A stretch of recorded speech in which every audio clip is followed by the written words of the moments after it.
రెండు చేతులు పైకెత్తితే అందరం హల్లెలూయా, హల్లెలూయా.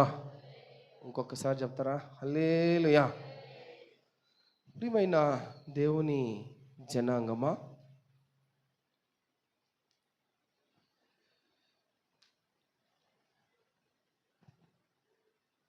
మనం ఒకటి గుర్తించాలి. ఈ 2025లో దేవుడు మనల్ని మాత్రమే నడిపించాడు, అనుమతించాడు. మనకన్నా గొప్పవారు చనిపోయినారు కదా. మనకన్నా ఉన్నతులు, మనకన్నా గొప్పవారు ధనికులు, మనకన్నా విశ్వాసులు, మనకన్నా భక్తిపరులు, మనకన్నా అన్నిటిలో గొప్పవారు లేరు. అనేక మంది ముందుగా వెళ్ళిపోయినారు. కానీ 2025లోకి దేవుడు మనల్ని ప్రవేశింపజేశాడు.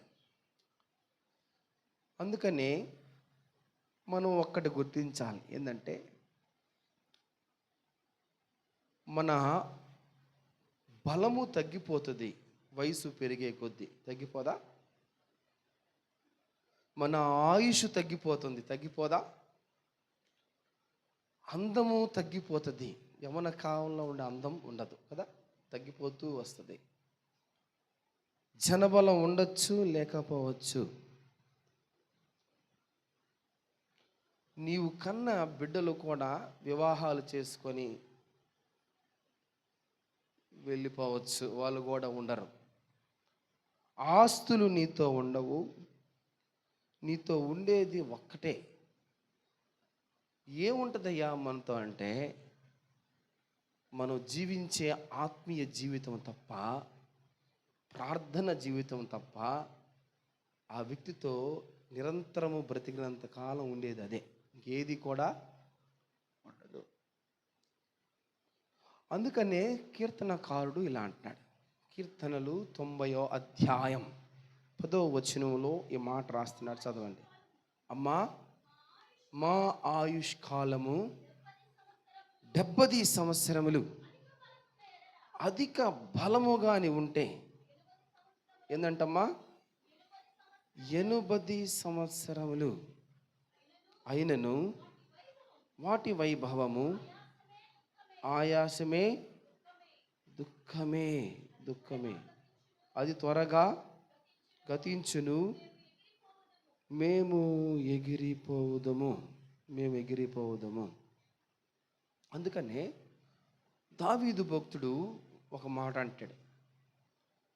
దావీదు యొక్క గుణాలు చాలా గొప్పవి. ఆయన అంటాడు, కీర్తనలు 52వ అధ్యాయం 8వ వచనంలో కొన్ని 7వ వచనం చదవండి అమ్మా.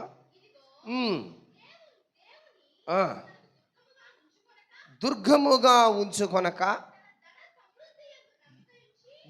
ధన సమృద్ధి యందు నమ్మిక ఉంచి తన చేటును బలపరుచుకున్నవాడు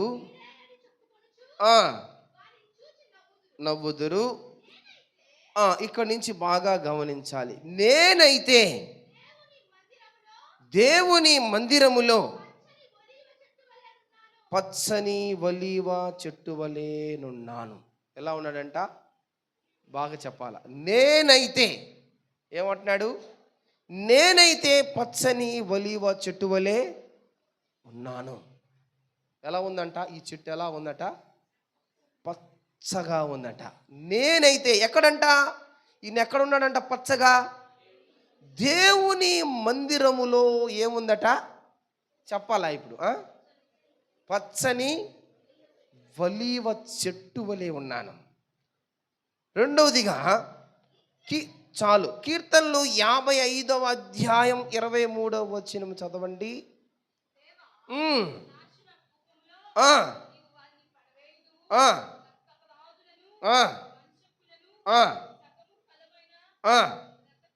అమ్మా, ఏం చదువుతున్నావమ్మా? తల్లి చదువమ్మా. నేనైతే నీ యందు నేను ఎలాగున్నాను? నమ్మిక ఉంచి ఉన్నాను. ముందు అంటాడు ఒక మాట, నేనైతే నీ మందిరములో పచ్చని ఒలివ చెట్టు వలె ఉన్నాను. రెండవదిగా, నేనైతే నీ యందు నేను నమ్మిక ఉంచి ఉన్నాను. తర్వాత కీర్తనలు 17వ అధ్యాయం 15వ వచనంలో ఒక మాట రాస్తున్నాడు, చదవండి. నేనైతే నీతి గలవాడనై నీ ముఖ దర్శనమును చేసుకుంటాను. ఏదంట? నేనైతే నీతి గలవాడనై. చూడండి, ఇక్కడ పదిగా నేను ఒక మాటను మీకు చెప్తా ఉన్నాను. ఏమంటున్నాడు? నేనైతే పచ్చని ఒలీవ మొక్క వలె ఉన్నాను నీ మందిరంలో, నేనైతే నమ్మిక ఉంచి ఉన్నాను. తర్వాత, నేనైతే నీ ముఖ దర్శనాన్ని చేసుకుంటున్నాను. కీర్తనలు 13వ అధ్యాయం 5వ వచనంలో ఒక మాట రాస్తున్నాడు, చదవండి. నేనైతే నీ కృపయందు నమ్మిక ఉంచి ఉన్నాను. నేనైతే నీ కృపయందు నమ్మిక ఉంచి ఉన్నాను. కీర్తనలు 75వ అధ్యాయం 9వ వచనం చదవండి. నేనైతే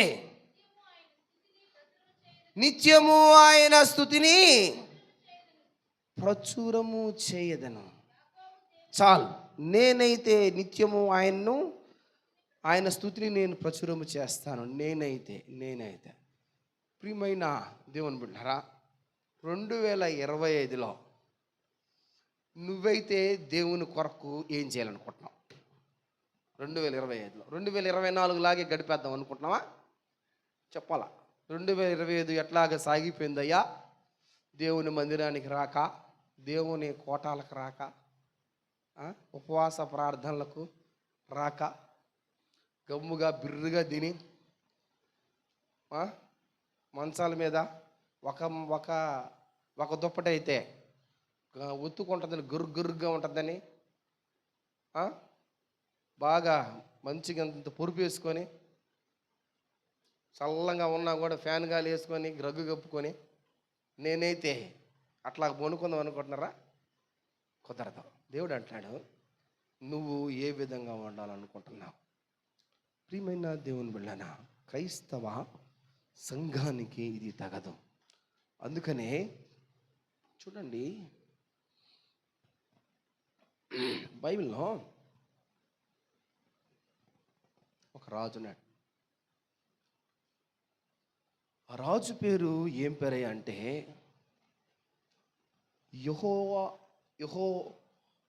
ఆయన పేరు ఏం పేరు అంటే యెహోరాము.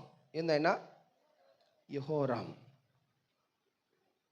యెహోరాము యూదా రాజుగా ఆయన 5వ వాడు. యూదా రాజుగా ఎన్నోవాడు? 5వ వాడు. 32 సంవత్సరానికి రాజుగా నియమించబడ్డాడు. 8 సంవత్సరాలు ఆయన రాజ్యాన్ని పరిపాలించాడు. ఎన్ని సంవత్సరాలు పరిపాలించాడంట? 8 సంవత్సరాలు పరిపాలించాడు. ఈయన తాత ఎవరంటే, ఈయన తాత దావీదు. ఎవరు ఈయన తాత? దావీదు. దావీదు కుమారుడు ఎవరు? సొలొమోను కుమారుడు. సొలొమోను తర్వాత రాజుగా అయిన వాడు రెహబాము. రెహబాము తర్వాత రాజుగా అయిన వాడు అబియా తర్వాత రాజుగా అయిన వాడు, ఈ రాజు గురించి మీకు చెప్పాను నేను, ఆసా యొక్క కుమారుడు యెహోషాపాతు. యెహోషాపాతు యొక్క కుమారుడు ఎవరని అంటే యెహోరాము. ఎవరు? యెహోరాము. చూడండి, ఆసా తర్వాత యెహోషాపాతు తర్వాత ఆయన కుమారుడు ఎవరు? యెహోరాము. ప్రియమైన దేవుని బిడ్డలారా, ఈయన గురించి నేను ధ్యానం చేస్తూ ఉంటే దేవుడు చాలా విషయాలు చెప్పుకుంటూ వచ్చాడు. ఒకసారి దాన్ని ధ్యానం చేద్దాం. 2వ దినవృత్తాంతములు 21వ అధ్యాయం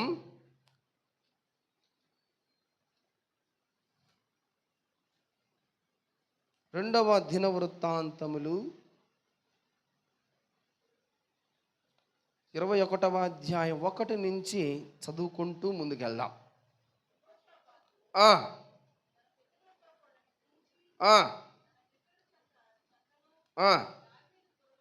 ఆ,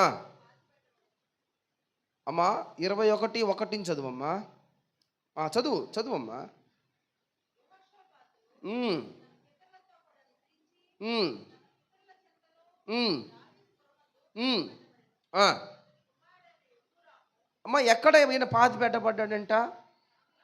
దావీదు పురమందు ఈయన పాతి పెట్టబడ్డాడు. చదవాలా? అతని కుమారుడైన యెహోరాము అతనికి బదులుగా రాజాయను. యహో యెహోషాపాతు కుమారుడైన అజర్యా, యెహెజీయేలు, జకర్యా, అజర్యా, మికాయేలు, షపట్య అను వారు ఇతనికి సహోదరులు. వీరందరూ ఇశ్రాయేల్ రాజైన యెహోషాపాతు కుమారులు.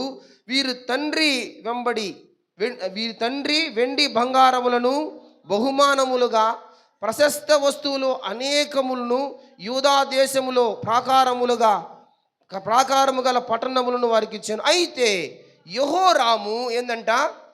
జ్యేష్ఠుడు గనుక అతనికి రాజ్యము ఇచ్చెను.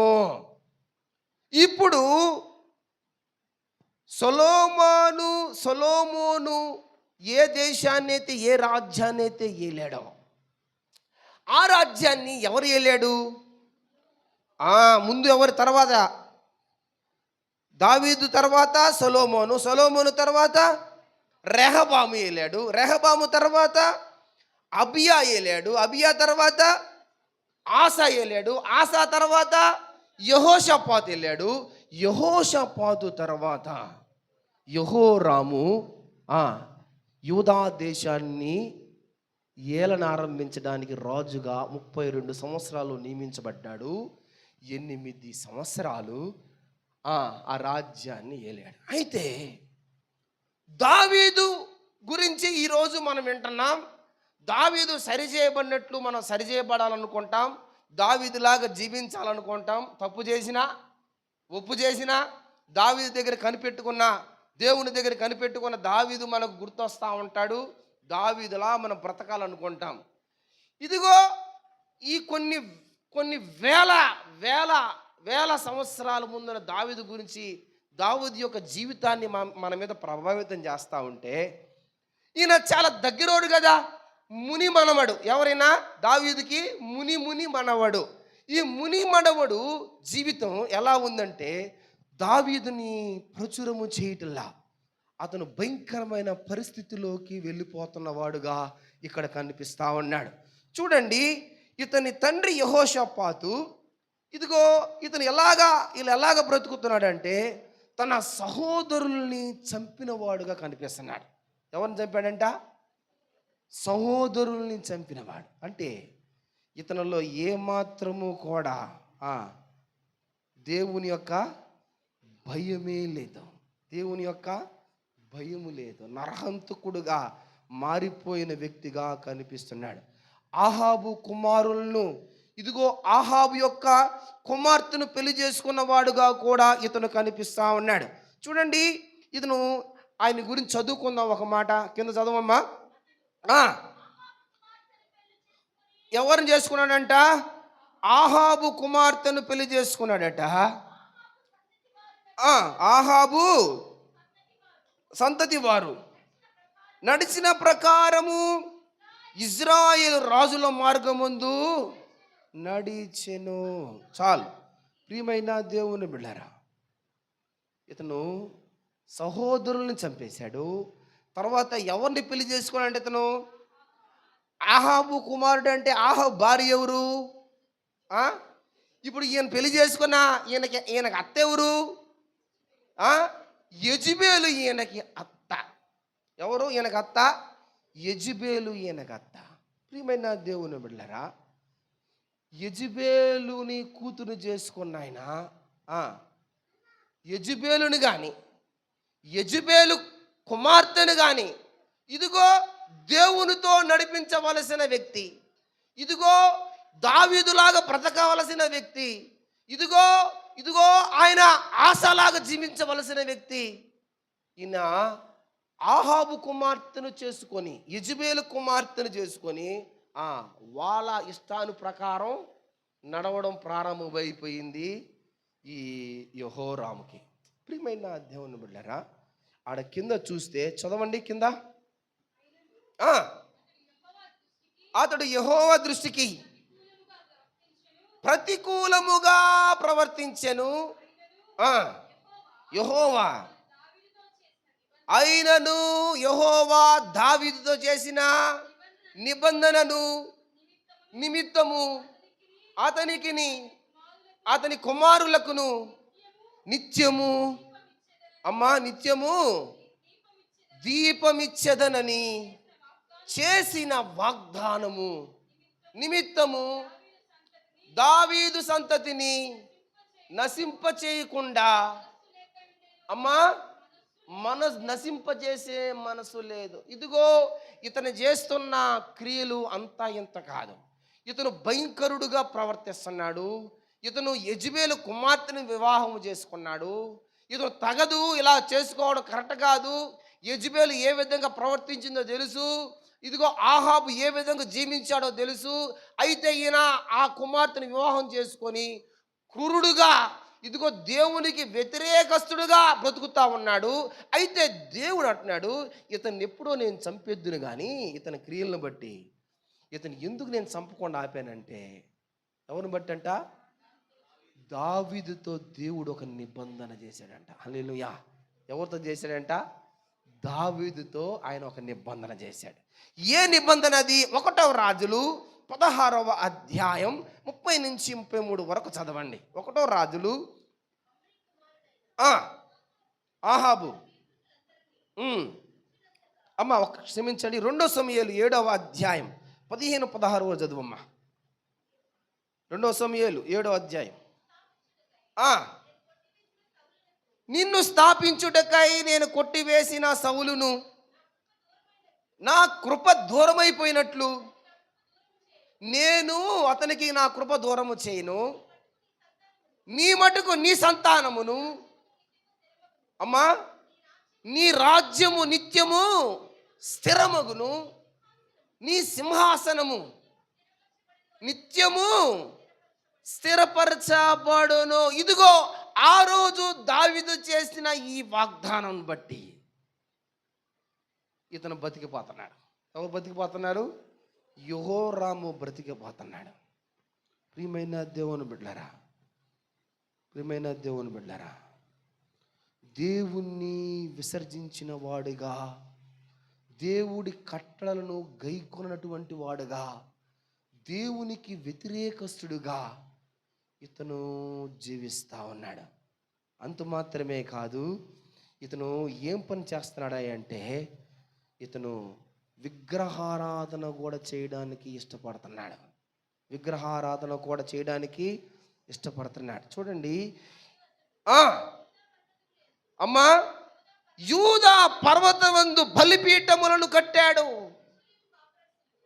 యెరూషలేము కాపురస్తులు దేవుని మర్చిపోయేటట్లు చేస్తున్నాడు. యూదా వారిని విగ్రహ పూజకు లోపరుస్తా ఉన్నాడు. ఇతను మాత్రమే కాదు, ఏం చేస్తున్నాడంటే యూదా పర్వతాల ముందు బలిపీఠాలు కట్టి యెరూషలేము కాపురస్తులందరినీ దేవుణ్ణి మర్చిపోయేటట్లు చేస్తా ఉన్నాడు. ఇదిగో యూదా వారిని పూజకు లోపరిచి వేసినాడు. భయంకరమైన విగ్రహారాధనకు దావీదు ప్రజలందరినీ విగ్రహారాధన వైపుకు తిప్పేస్తా ఉన్నాడు. దేని వైపు తిప్పేస్తున్నాడు? విగ్రహారాధన వైపుకు తిప్పేస్తున్నాడు. పర్వతాల మీద బలిపీఠాలు కట్టి బలిపీఠాల దగ్గర పూజలు అర్పిస్తూ యెరూషలేము ప్రజలందరినీ, దేవుని బిడ్డలందరినీ విగ్రహారాధనకు గురి చేస్తా ఉన్నాడు. భయంకరమైన పాపాన్ని తలపెడతా ఉన్నాడు. దేవుడు అన్నాడు, నిర్గమకాండం 20వ అధ్యాయం 4వ వచనంలో దేవుడు ఒక మాట అన్నాడు కదా. ఏం మాట అన్నాడు ఆయన? ఆకాశం అందే గాని, భూమి అందే గాని, భూమి కింద నీళ్ళ ఎందే గాని దేని రూపమునైనను విగ్రహమునైనను నువ్వు చేసుకొనకూడదు అని దేవుడే చెప్తుంటే, చదవమ్మా, వాటికి సాగిల పడకూడదు, వాటిని పూజింపకూడదు. ఏలియనగా దేవుడైన యెహోవానగు నేను రోషము కలిగిన దేవుడను మర్చిపోతున్నాడు. ఈ మాట మర్చిపోతున్నాడు. యెహోరాము, ఇప్పుడు దాకా నువ్వు బ్రతుకున్నావంటే కారణం దావీదే. అయితే దేవుడు అంటున్నాడు, నేను రోషము కలిగిన దేవుడను. ప్రియమైన దేవుని బిడ్డలారా, ఒక విచిత్రమైన మాట చెప్పంటారా? వీడి అత్త ఎవరు? యెజబెలు. వీడికి వచ్చిన లక్షణాలు కూడా ఏ లక్షణాలు వచ్చినాయి? నేను చాలా విచిత్రంగా ఉంది. ఏడైనా తండ్రి లక్షణాలు వస్తాయి, ఏడైనా తాత లక్షణాలు వస్తాయి. వీడికి వచ్చిన లక్షణాలు ఏంది? అత్త లక్షణాలు వచ్చినాయి. అత్త యొక్క ఇంపాక్ట్ యెహోరాము మీద పడిపోయింది. ఆహాబు యొక్క ఇంపాక్ట్ యెహోరాము మీద పడిపోయింది. ఇదిగో, అన్యజనులతో కలిస్తే వాళ్ళ ఇంపాక్ట్ నీ మీద పడిపోద్ది. అన్య దేవతల దగ్గరికి పోతే ఆ ఇంపాక్ట్ నీ మీద పడిపోద్ది. ఈ మధ్య నాకు ఒక ఆమె ఫోన్ చేసిన హైదరాబాద్ నుంచి. అయ్యా, నేను ఆంధ్రాకి వచ్చి ఒక 3 రోజులు అక్కడ ఇక్కడ తిరిగి, ఏంటంట 3 రోజులు వచ్చి అక్కడ ఇక్కడ తిరిగి నేను మా బంధువులను కలిసి నేను ఇక్కడ మళ్ళీ తెలంగాణకు వచ్చిన వెంటనే నాకు ఏం ఆరోగ్యం బాగలేదు. హాస్పిటల్ పోతున్నాను, నీరసం అయిపోతా ఉంది, ఫుల్ జ్వరం, తగ్గటం లేదు, ఏం లేదు అంటున్నారు కానీ తగ్గటం లేదయ్యా. అప్పుడు అమ్మ అక్కడెక్కడ తిరిగినామంటే ఎక్కడ తిరిగినావమ్మా అన్న. ఏమి లేదయ్యా, మా బంధువు పలానా దగ్గరికి పోదామంటే నేను పూజించాను కదయ్యా. వాళ్ళని నేను దారి చూపించి ఏం చేసిందంట ఆమె తీసుకొని పోయానయ్యా. అంతే, అదే నువ్వు చేసిన పొరపాటు అదే. అయ్యా ఏం చేయమంటావు? మోకాళ్ళు వంగండి మోకాళ్ళు ఇద్దరు. ప్రియమైన దేవుని బిడ్డలారా, ఈ యెహోరాము తన సొంత అన్నదమ్ములను చంపేశాడు. అన్య స్త్రీని తీసుకొచ్చి వివాహం చేసుకున్నాడు. యూదా పర్వతాల ముందు ఏం కట్టాడంట? బలిపీఠాలు కట్టి యెరూషలేము కాపురస్తులందరినీ దేవుణ్ణి మర్చిపోయేటట్లు చేసినాడు. యూదా వారిని పూజకు లోపరిచినాడు. విగ్రహారాధనకు ఇదిగో పీట వేస్తా ఉన్నాడు. ప్రియమైన దేవుని బిడ్డలారా, అందుకనే ద్వితీయోపదేశకాండం 4వ అధ్యాయం 23వ వచనంలో ఒక మాట రాస్తా ఉన్న చదవండి అమ్మా. మీ దేవుడైన యెహోవా మీకు ఏర్పరిచిన నిబంధనను మరిచి, మీ దేవుడైన యెహోవా మీకు ఆజ్ఞాపించినట్లు ఏ స్వరూపముకైనా విగ్రహమునకైనను చేసుకొనకుండునట్లు మీరు ఏం పడాలంట? జాగ్రత్త పడండి. ప్రియమైన దేవుని బిడ్డలారా, ప్రియమైన దేవుని జనాంగమా, నీ కుటుంబంలో ఏ విగ్రహం ఉందో నాకు తెలియదు. ఏంది విగ్రహం అంటే? దేవునికి ఇష్టం లేనిది ప్రతిదీ విగ్రహమే. పటాలను పెట్టుకొని పూజిస్తే, లేకపోతే రాయిని పూజిస్తే మాత్రమే కాదు. దేవునికి ఇష్టం లేనిది ప్రతిదీ ఏందంట? విగ్రహమే. ఇదిగో, నీవు దేవుని కన్నా ఎక్కువగా దేన్ని ప్రేమిస్తున్నా అది నీ జీవితంలో విగ్రహమే. నీ భార్యని ప్రేమించినా, నీ భర్తను ప్రేమించినా, నీ కూతుర్ని ప్రేమించినా, నీ తల్లిదండ్రులు ప్రేమించినా, ఎవరిని ప్రేమించినా అది నీ జీవితంలో ఏంది? విగ్రహమే. ఇదిగో ప్రియమైన దేవుని బిడ్డలారా, అందుకని అంటాడు లేవికాండం 26వ అధ్యాయం 1వ వచనంలో ఈ మాట అంటాడు. చదవండి. మీరు విగ్రహములను చేసుకోనకూడదు, బొమ్మను కానీ నిలువ పెట్టకూడదు, సాగిల పడకూడదు, ఏదో ఒక రూపముగా చెక్కబడిన రాతిని మీ దేశములోనే నిలపకూడదు. నేను మీ దేవుడనైనా యెహోవాను. ఇంత దేవుడు కండిషన్లు చెప్తా ఉంటే, ఇదిగో వీడేం చేస్తున్నాడు తెలుసా, విగ్రహాలను మొక్కుతూ పూజలు చేస్తూ భయంకరమైన పరిస్థితిలో వీడు ముందుకు సాగిపోతా ఉన్నాడు. ఇదిగో యెజబేలులా ప్రవర్తిస్తున్నాడు, యెజబేలులా జీవిస్తున్నాడు. యెజబేలు యొక్క జీవితం మనందరికి బాగా తెలుసు, తెలీదా? యెజబేలు యొక్క పరిస్థితి ఏంది? ఈమె ప్రవక్తలను నిర్మూలము చేసిన స్త్రీగా కనిపిస్తూ ఉంది. అక్రమంగా నాబోతు తోటను ఆక్రమించిందిగా, నాబోతును చంపించిందిగా, నాబోతు ద్రాక్ష తోటను ఆక్రమించిందిగా కనిపిస్తూ ఉంది. ప్రియమైన దేవుని బిడ్డలారా, యెజబేలు ఏ విధంగా చచ్చిపోయిందంట తెలుసా మీకు? యెజబేలు మోసాన్ని ఏం తిన్నాయంట? కుక్కలు తిన్నాయంట. ఏం తిన్నాయంట? ఇవన్నీ తెలీదా ఇతనికి? ఇతను దావీదు కుమారుడే, అభిషేకము పొందుకున్న దావీదు యొక్క ముని మనమడే. దావీదు ఏ విధంగా దీవించాడో, దావీదు ఏ విధంగా బ్రతికాడో, ఇదో దావీదు యొక్క గుణ లక్షణాలు ఏందో మనవడికి తెలియదా? మనకే తెలుస్తున్నప్పుడు దావీదు గురించి మనవడికి తెలీదా? ప్రియమైన దేవుని బిడ్డలారా, ఎప్పుడో దేవుడు చంపేద్దుడు కానీ దావీదుతో దేవుడు చేసిన నిబంధన గుర్తొస్తా ఉంది. అయ్యో, నిబంధన చేసేసానే నా బిడ్డతో. ప్రియమైన ఆయన అంటున్నాడు, నేను రోషం గల దేవుడును. దేవుడు కొన్ని సహించడం. దేవుడికి వ్యతిరేకంగా ఏది చేసినా ఆయన సహించే దేవుడు కాదు.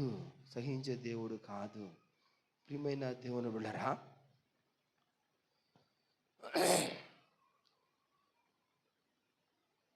దేవుడు మనిషిని పక్కన పెడితే ఈ విధంగా ఉంటాడు అని చెప్పడానికి యెహోరామే. ఏంది? మళ్ళీ చెప్తున్నా, దేవుడు ఒక మనిషిని పక్కన పెట్టాడు అంటే ఎవరు ఎలా ఉంటాడు ఆ మనిషి అంటే, ఆ మనిషిని గుర్తు చేసుకోవాల్సింది యోధా దేశానికి 5వ రాజు అయినటువంటి యెహోరామే. యెహోరాము జీవితం చూస్తే సరిపోద్ది. అందుకని ఆయన అంటున్నాడు, చూడండి 12వ వచనం చదవండి. ఒక పత్రిక రాసి నీ పితరుడు దావీదునకు, అమ్మా, దేవుడైన యెహోవా సెలవిచ్చినదేమనగా, నీవు నీ తండ్రి అయిన యెహోషాపాతు మార్గముల యందైనను యూదా రాజైన ఆసా మార్గములందైనను నడువక. ఏమంటున్నాడు?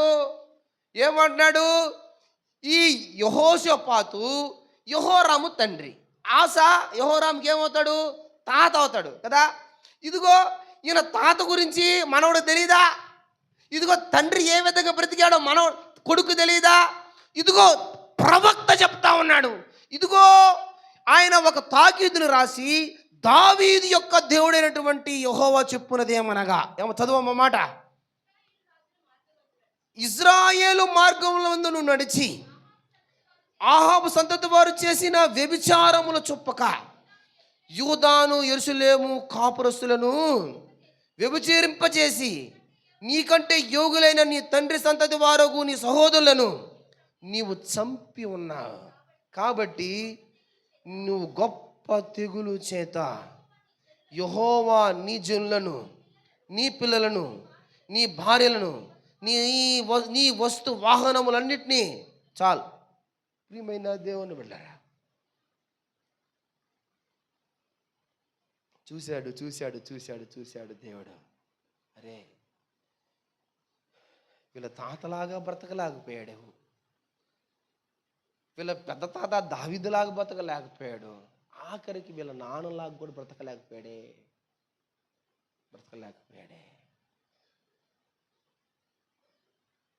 ఏలియా ప్రవక్త దగ్గరికి వెళ్ళి దేవుడు ఇలా రాయమన్నాడు. అతని యొద్దకు పంపెను, నీ పితరుడే దావీదునకు దేవుడైన యెహోవా సెలవిచ్చినదేమనగా, నీ తండ్రి అయిన యెహోషాపాతు మార్గములను నడవలా, నీ తాత మార్గములను నడవలా. ఇదిగో నీ పిల్లలను, నీ భార్యలను, నీ వస్తువులను నేనేం చేస్తాడంట? మొత్తుతా. ఏం చేస్తాడంట? మొత్తుతాడంట. ప్రియమైన దేవుని జనాంగమా, దేవుని దగ్గర మొత్తిందాకా మనం సరి చేయబడకుండా ఉండకూడదు. మొత్తిన తర్వాత నువ్వు సరి చేయబడి ఏం లాభం? మొత్తిన తర్వాత నువ్వు సరి చేయబడి ఏమి లాభం? ఏమీ లాభం లే.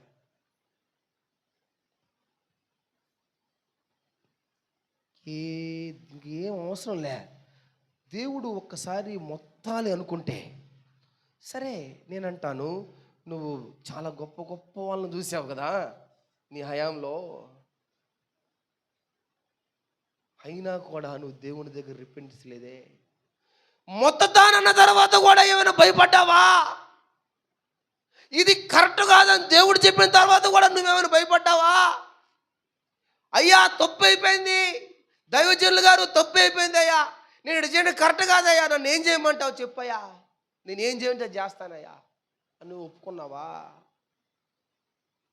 దేవుడు చెప్పిన తర్వాత కూడా నువ్వు అదే ప్రకారం నడిస్తేవే, అదే ప్రకారం నడిస్తేవే.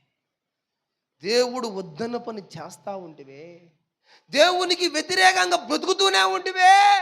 జీవితాంతం దేవుడు నిన్ను సరి చేయాలనుకుంటే ఇంకా ఇంకా నువ్వు పాపాలు చేసుకుంటా పోతా ఉంటివే. తన యాజకుడు వచ్చి, ఇదిగో దావీదు కుమారుడైన దావీదు యొక్క దేవుడైన యెహోవా చెప్పున్నది ఏమనగా, ఇదిగో నువ్వు దావీదులాగా జీవించలా, నువ్వు ఆసలాగా జీవించలా, నువ్వు యెహోషాపాతులాగా జీవించలా, ఇదిగో నువ్వు ఇష్ట ప్రకారం జీవిస్తా ఉన్నావు. నిన్ను, నీ బిడ్డల్ని, నీ భార్యని, నీకున్న వాహనాలు ప్రతి వాటిని అన్నింటినీ నేను మొత్తతానన్నప్పుడు అన్నా నువ్వు దేవుని పాదాల దగ్గర కూర్చున్నావా? కూర్చోలేకపోయావే. సరికాదంటే నువ్వు గమ్ముకున్నావే.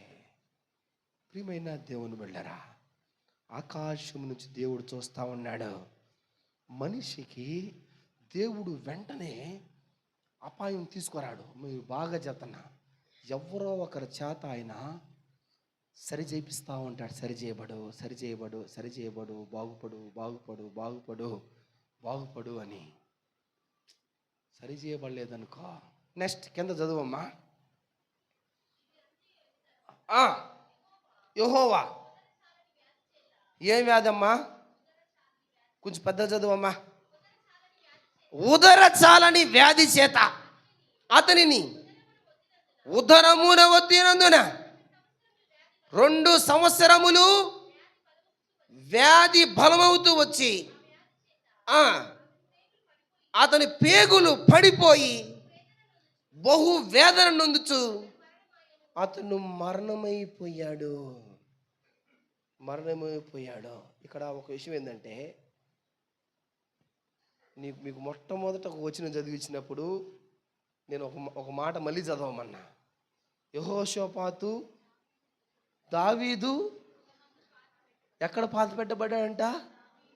ఆసా దావీదు పురం అందే, యెహోషాపాతు దావీదు పురం అందే. చూడండి, అంటే దావీదు పురంలో అనేక మందిని పాతి పెట్టబడ్డారు, కానీ యెహోరాము ఎక్కడ పాతి పెట్టబడ్డాడంట? చదవమ్మ కింద. అతని పితరులతో చేసిన ఉత్తర క్రియలు అతనికి చేయలేదు. అతడు ఏలనారంభించినప్పుడు అమ్మా అది కాదు, నాకు లాస్ట్ 20 వచనం. అమ్మా, రాజుల సమాధుల్లో కాక దావీదు పురమందు వేరొక చోట. చూడండి, ఇక్కడ ఒక మాట రాయబడింది. ఆఖరికి జీవితం రాజులాగా, దేవుని కోసం తన తండ్రిలాగా, తన తాతలాగా, తన ముని తాతలాగా బ్రతకలేకపోయినా ఈ యోరాము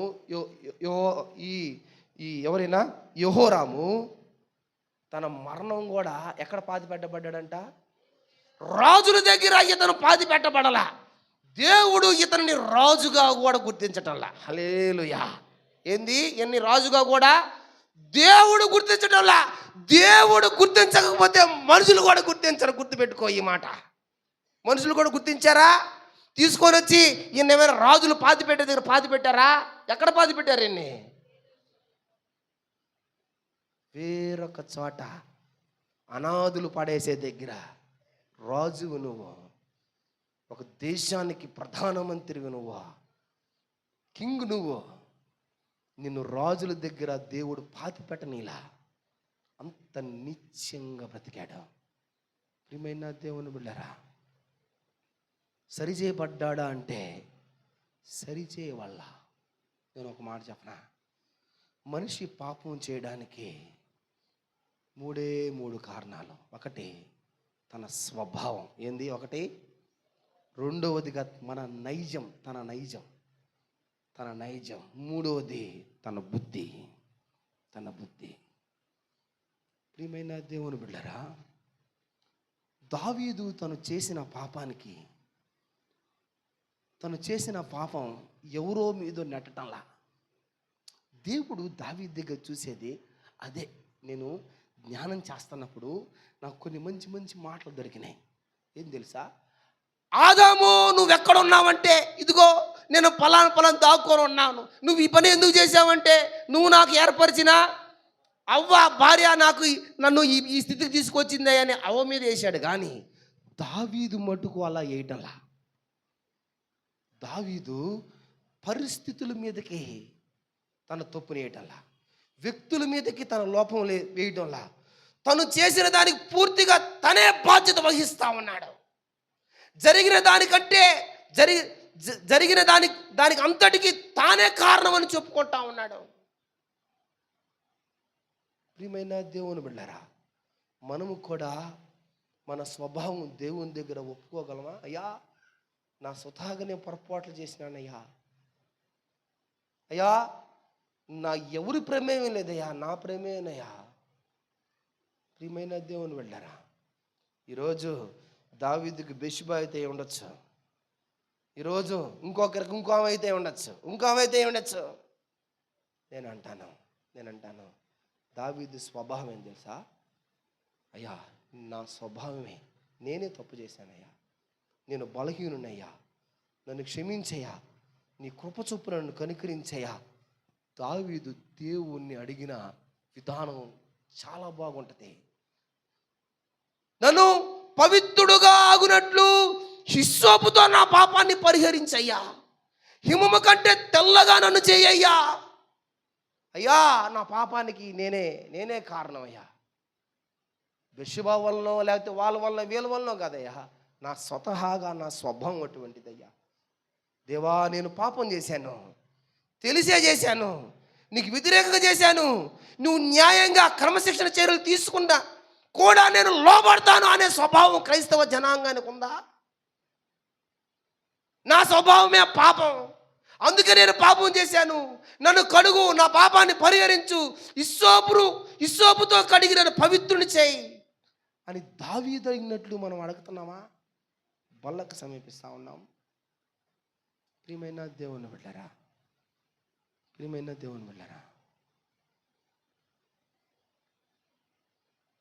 స్వతహాగా నేను పాపం చేశానయ్యా, ఆ పరిస్థితుల మీదనో లేకపోతే ఇంకో వ్యక్తుల మీదనో కాదు నువ్వు వేయాల్సింది. ఇదిగో అయ్యా, మళ్ళీ నేను ఈ పాపంలో పడిపోకుండా నన్ను కాయ్యా. యెహోరామైతే నీకు వ్యతిరేకంగా జీవించినాడు. ఇదిగో యాజకుడి చేత నువ్వు హెచ్చరించినా కూడా మారని వాడుగా కనిపిస్తా ఉన్నాడు. దేవుడు దూరం చేసిన వ్యక్తుల్లో దేవుడు దూరం చేసిన వ్యక్తి ఎలాగుంటాడు అని మనం చూస్తే మనకి యెహోరామే కనిపిస్తాడు. నేను అలాగా సరిచేయబడకుండా ఉండకూడదయ్యా. ఏ రోజైనా నేను చేసిన పాపానికి నేనే బాధ్యున్నయ్యా, నువ్వు న్యాయంగా క్రమశిక్షణ చర్యలు తీసుకున్నా కూడా నేను లోబడతానయ్యా, ఎటువంటి అయినా సరే అనే దమ్ము ధైర్యం ఉందా? పాపం చేసి పిరుకొల్లాగా తప్పు అయిపోయిందయ్యా, పొరపాటు అయిపోయిందయ్యా, వాళ్ళ వల్ల చేసినాను, వీళ్ళ వల్ల చేశాను ఒప్పుకునే మనం, ఇదిగో నువ్వు న్యాయంగా క్రమశిక్షణ చర్యలు తీసుకున్నా పర్వాలే, నువ్వు ఎటువంటి చర్యలు నా మీద తీసుకున్నా పర్వాలేదయ్యా, నా పాపానికి నేనే బాధ్యున్నయ్యా అని చెప్పుకొనగలిగే దావీదు మనసు నీకుందా?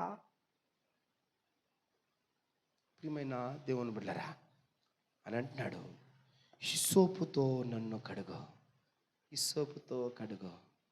ఆ రోజు సంహార దూత సంచరిస్తున్నప్పుడు గొర్రెపిల్ల రక్తాన్ని ప్రతి ఇంటికి పూయమనింది ఆ హిస్సోపుతోనే, కాదంటారా?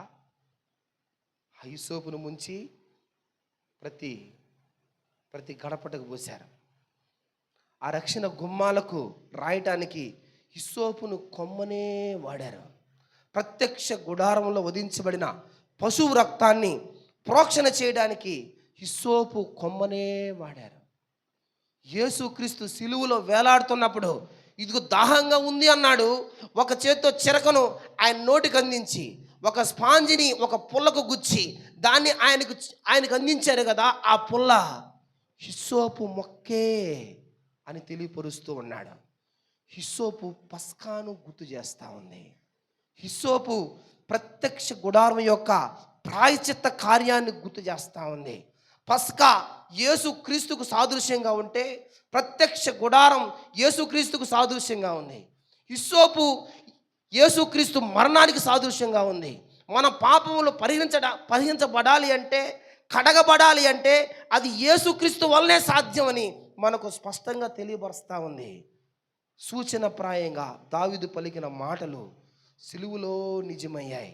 ఆ మాటలు ఇప్పుడు మనం చదువుకోవచ్చు.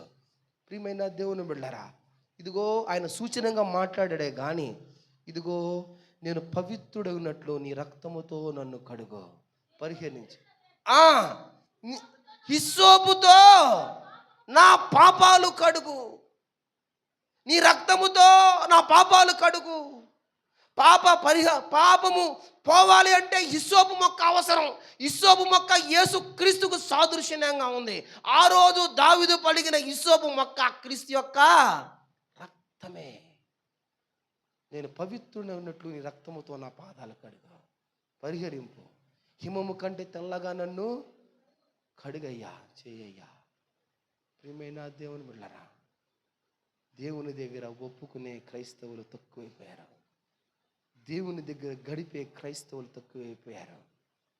దేవుని దగ్గర సమయాన్ని కేటాయించే క్రైస్తవ భక్తి తగ్గిపోతూ ఉంది. ఇదిగో బెరాకా ప్రార్థన మందిరాన్ని చూస్తుంటే దేవుని రాకడ దగ్గరగా ఉంది అని నాకు దేవుడు తెలియపరుస్తున్నాడు. హల్లెలూయా. బెరాకా ప్రార్థన మందిరంలో భక్తి తగ్గిపోయింది. దేవుడంటే భయము తగ్గిపోయింది. ఏమి చెయ్యలే, ఇదిగో మేము ఎట్టాను ప్రకారం జీవిస్తా, దేవుని మందిరానికి పోకపోయినా పర్వాలేదులే, ఉపవాస ప్రార్థనలో ఉండకపోయినా పర్వాలేదులే, దేవుడు వస్తాడు, దేవుడు చూసుకుంటాడు, వెళ్ళిపోతాడు అనుకుంటాడేమో. ఇదిగో మిమ్మల్ని ఒక్కొక్కరిని ఆయన గమనిస్తూ ఉన్నాడు అనే సంగతి మర్చిపోబాకండి. ప్రతి ఒక్క కుటుంబాన్ని ఆ రోజు రాత్రి ఆయన గమనించాడు అనే సంగతి మర్చిపోబాకండి. ప్రియమైన దేవుని బిడ్డలారా, ప్రియమైన దేవుని బిడ్డలారా, 2 గంటలు దేవుని మందిరంలో కూర్చోడానికి, 3 గంటలు దేవుని మందిరంలో కూర్చోడానికి మీకు మనస్సు లేదు. మీకు మనస్సు లేదు. ఎంత బాధపడ్డానో నిజంగా.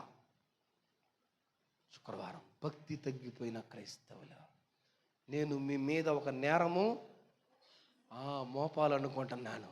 ఆ సంఘములో ప్రేమ లేదు, ఈ సంఘములో భక్తే లేదు, భయమే లేదు, దేవుడంటే అసలు జోసే లేదు ఈ సంఘంలో. భక్తి లేని క్రైస్తవులు, ప్రార్థన జీవితమే లేని క్రైస్తవులు, దేవుని దగ్గర ఒప్పుకోని క్రైస్తవులు, దేవుని దగ్గర ఒప్పుకోని క్రైస్తవులు, దేవుని దగ్గర సమయమే కేటాయించని క్రైస్తవులు, తిని కడుపు నిండా ఉబ్బి కడుపు పండుకొని నిద్రపోవడం తప్ప దేవుని దగ్గర కనిపెట్టుకోవాలా, దేవుని దగ్గర రోధించాలా, నా కుటుంబం కోసం, నా బిడ్డల కోసం, నా రక్షణ కోసం, నా బిడ్డల రక్షణ కోసం యెరోబాములాగా బ్రతుకుతున్న క్రైస్తవులు,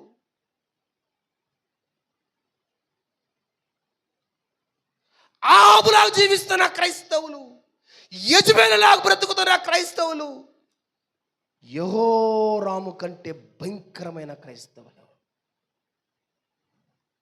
ప్రియమైన దేవుని బిడ్డలారా, ప్రియమైన దేవుని బిడ్డలారా,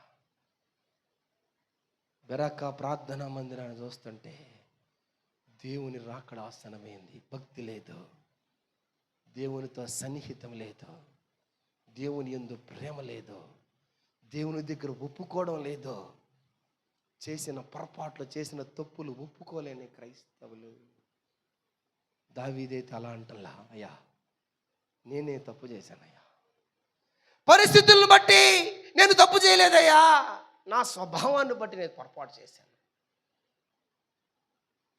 నేను ఒకవేళ మిమ్మల్ని ఏమనకపోయినా నా దేవుడు మటుకు మిమ్మల్ని పట్టించుకుంటాడు, గుర్తుపెట్టుకోవాలా అని అంటున్నాడు. నేను దావీదును ఇచ్చిన ఇదిగో వాగ్దానాన్ని బట్టి నేను యెహోరామును వదిలిపెట్టాల్సి వస్తా ఉంది. లేకపోతే ఇంతసేపు కాదు. దావీదుకి ఇచ్చిన నిబంధన, నువ్వు నేను బ్రతుకున్నామంటే ఎవరి వల్ల తెలుసా?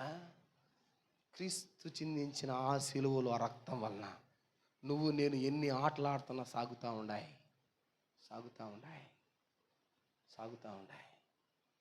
ప్రియమైన దేవుని బిడ్డలారా, ఆసాకు ఎక్కడ పుట్టిందంటమ్మా? కురుపు.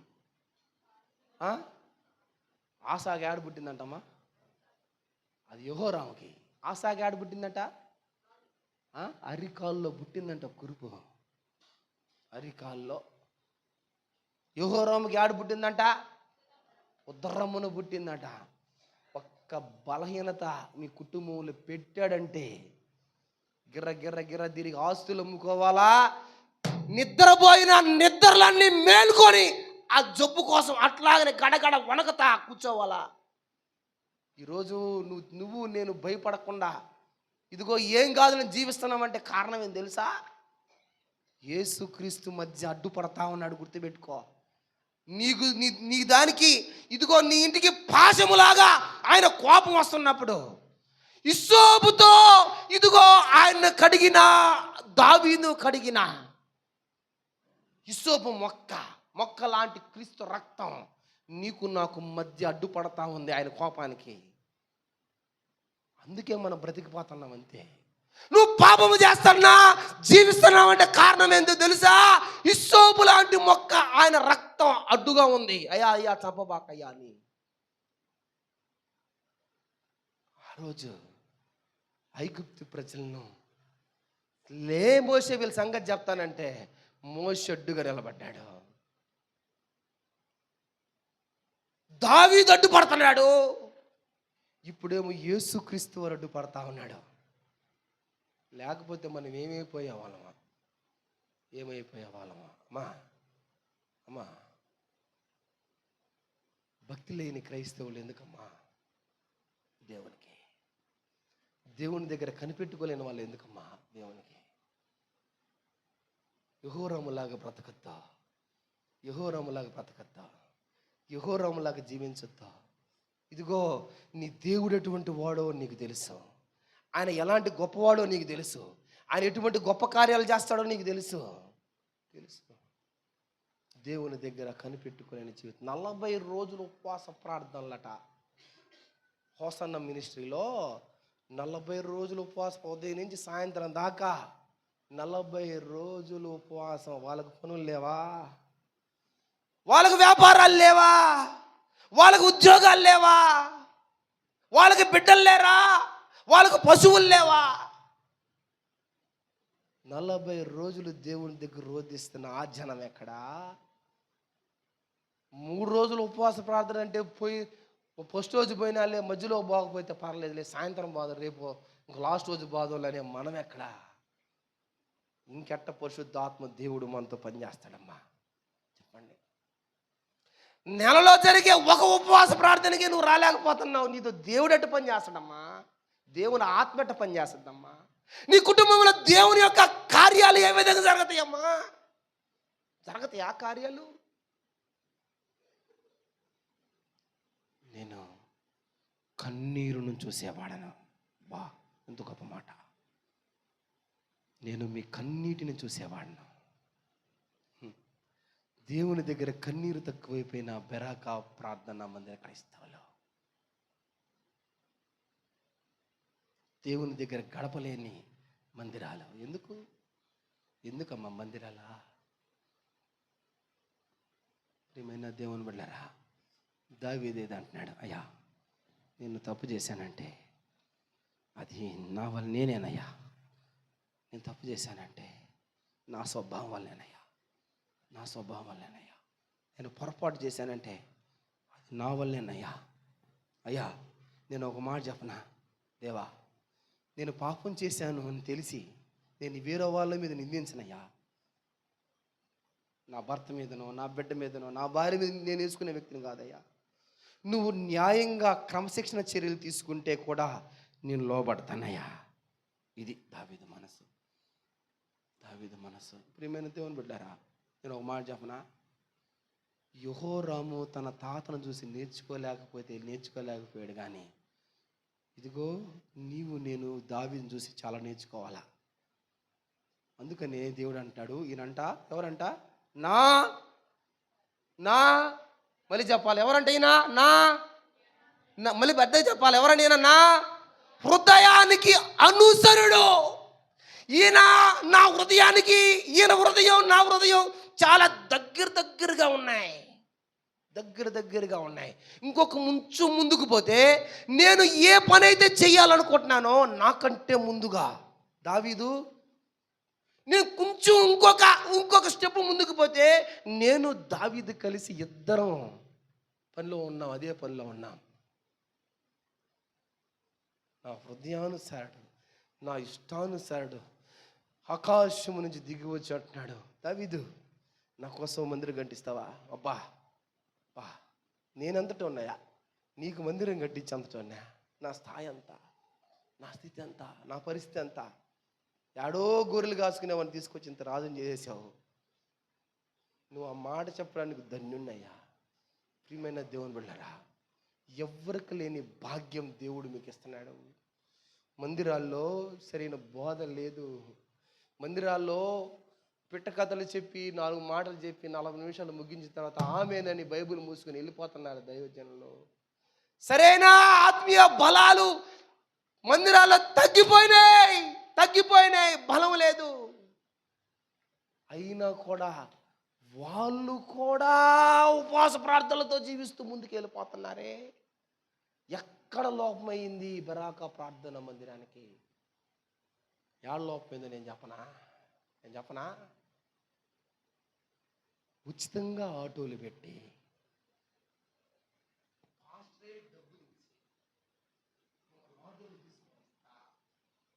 మీకు అన్నాలు పెడతా, మీకు ప్రశాంతంగా నేను చెప్తా ఉంటే కసి పెట్టాడు తూగి మళ్ళీ ఫ్రీ ఆటోలు వేసుకొని వెళ్ళిపోతా.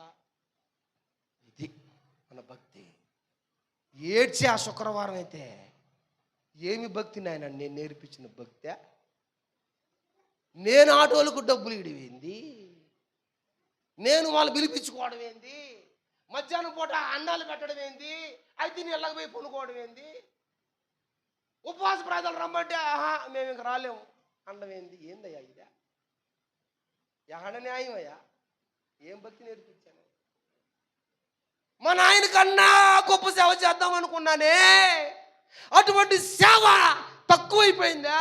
నాలో భక్తి తక్కువైపోయిందా? నాలో ప్రార్థనా జీవితం తక్కువైపోయిందా? నీ దగ్గర ధ్యానించడం తక్కువైపోయిందా? నడుములు పోతున్నాయే కూర్చొని. ప్రజలు మారటం లేదే. దేవుడు చెప్తున్నాడు, పాస్టర్ దగ్గరికి వెళ్ళా, సార్ ఆదివారం అంతా మా మందిరం నిండిపోతుందంటే ఆటోలు పెడుతున్నావా? పెడుతున్నానయ్యా. ఆటోలు తీసేయి. భోజనాలు పెడుతున్నావా? పెడుతున్నానయ్య. భోజనాలు తీసేయి, వస్తారేమో. ఆటోలు పెడితేనే రావటల్లా, భోజనాలు పెడితేనే రావటల్లా. ఏం భక్తి మీది? భక్తి నా విశ్వాసి. నేను బాధతో దుఃఖంతో దేవుడు నాతో ఉండే ఆవేశంతో దైవావేశంతో చెబుతున్నాను, మీరు సరిచేయబడకపోతే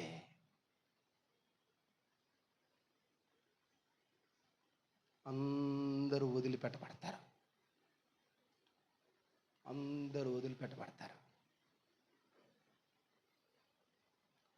దేవునితో జీవించిన, దేవునితో బ్రతికిన దావీదు భక్తే మునిమడవకు రాలా. సరిగా దేవునితో జీవించకుండా, దేవునితో బ్రతకకుండా ఉన్న మీ జీవితాలు మీ బిడ్డల మీద పడిపోవా? ఇంకా ఘోరంగా పడతాయి. ఆయన సరిగ్గా ఉన్నాళ్ళే మాకు తెలుసులే, ఆమె సరిగ్గా ఉంది మాకు తెలుసులే. ఆ ఇంపాక్ట్ ఇదిగో ఎక్కడో అత్త యొక్క ఇంపాక్ట్ ఎవరు మీద పడిందట? యెహోరాము మీద పడితే మీ బిడ్డల మీ జీవితాల ఇంపాక్ట్ మీ బిడ్డల మీద పడదా? ఖచ్చితంగా పడతాయి. మీకున్న భక్తి కన్నా ఘోరమైన భక్తి వస్తుంది వాళ్ళకి. మీరన్న ఆదివారం ఆటోలు పెడితే వస్తుండారు, వాళ్ళు ఆటోలు పెట్టినా కూడా రారు. ఇక మా 2 చేతులు జోడించి మీ అన్నదమ్ముడిగా, 2 చేతులు జోడించి ఇదిగో మీ తమ్ముడిగా నేను చెప్తున్నాను, ఇటువంటి భక్తి మానుకోండి. యేసయ్యతో జీవించండి, యేసయ్యతో బ్రతకండి, ఆయన కోసమే జీవించండి, ఆయన కోసమే బ్రతకండి. ఆయన లేకపోతే నువ్వు నేను లేము. దావీదులా జీవిద్దాం. పొరపాటైనా సరే, అయ్యా నీ శిక్షకుడు ఏం బాధ్యుణ్ణి, నువ్వేం చేస్తే అది నేను భరిస్తా. యెహోరాములా వద్దు.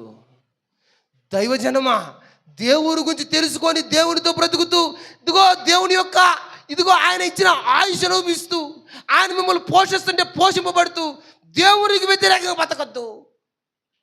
దేవునికి వ్యతిరేకంగా బ్రతకద్దు. దేవుని కోసం జీవించండి, దేవుని కోసం జీవించండి.